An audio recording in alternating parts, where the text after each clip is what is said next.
Казвам се Веселин Богомиров Савов. Съединилам е Весо Шоу. Днеска ще представя ментална магия. Това е главният реквизит – човешкия мозък. Иначе няма да имате реквизит. Без големи съдъци. Почти няма. Какво правим? С фокусите съм обиколил 44 държави от 4 континента. Европа, Азия, Африка, 9 африкански страни съм бил. Колко сте добър в това, което правите според вас? Според мен съм без конкуренция. Считам се за преуспял човек. Може би аз трябваше да съм в журито. Сега да ви кажа честно, Михаела и Ицо Хазарта, как могат да ме оценяват като...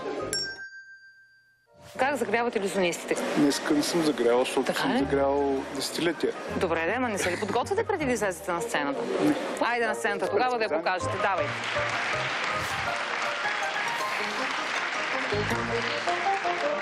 Добър вечер, кой сте вие? Откъде сте? Аз съм Весо Шоу от София, на 66 години. Ако сега пред вас правех телепатични фокуси, щехте да ме наричате какъв телепат, точно така. Ако имах жена, партньорка на телепатичните фокуси, тя каква ще е? Телепатка, точно така. Аз живея в жилищен блок, не мога да отглеждам теле и патка едновременно.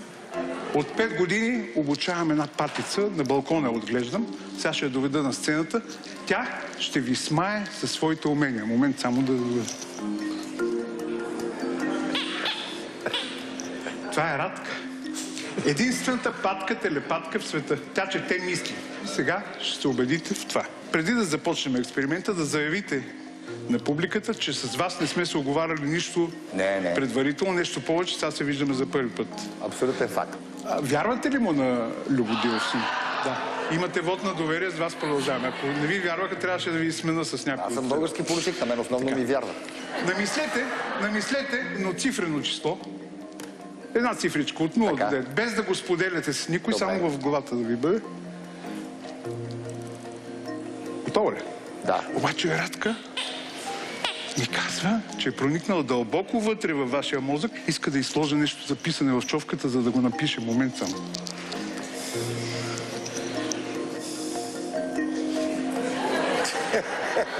Ти в носа го сложи. Мислете силно.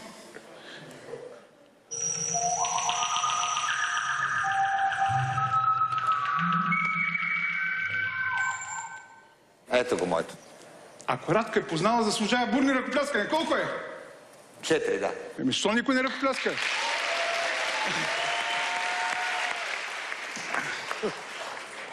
Да го покажем тук поне на първия ред. Много интересно. 4 ли? Не сме се събрали да се лъжаме, нали така? Ето го и моето. Така. С кого друг от журито да продължиме експеримента? С Михаел.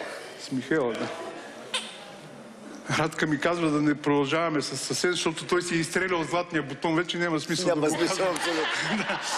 Така.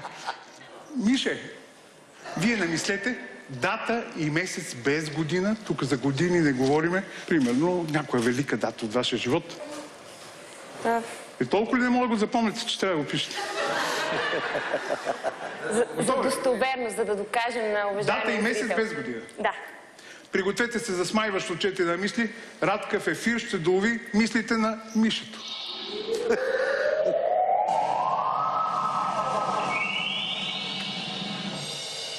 Коя беше дата? 7 октомври, нали за това става? Да. Защо никой не ръкопляска? Това ли е златна бутон? Радка се прибира да спи и много обича, като си е направила перфектно и двата експеримента. Да изпраща с бурни ръкопляскани.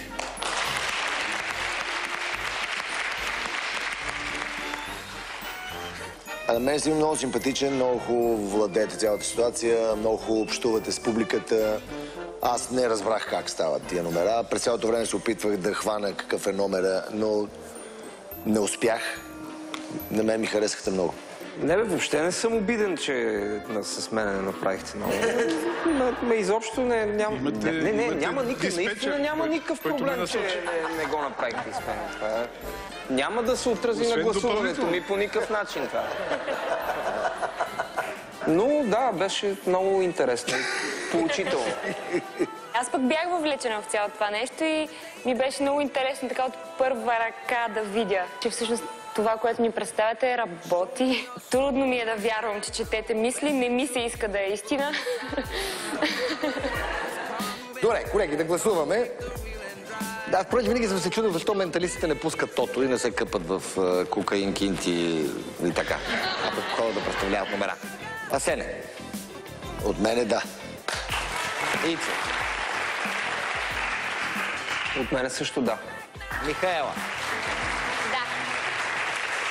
От мен имаш не, то просто не си за 4 да, но иначе беше много забавно. Ще се видим на следващия кръг. Помисли внимателно.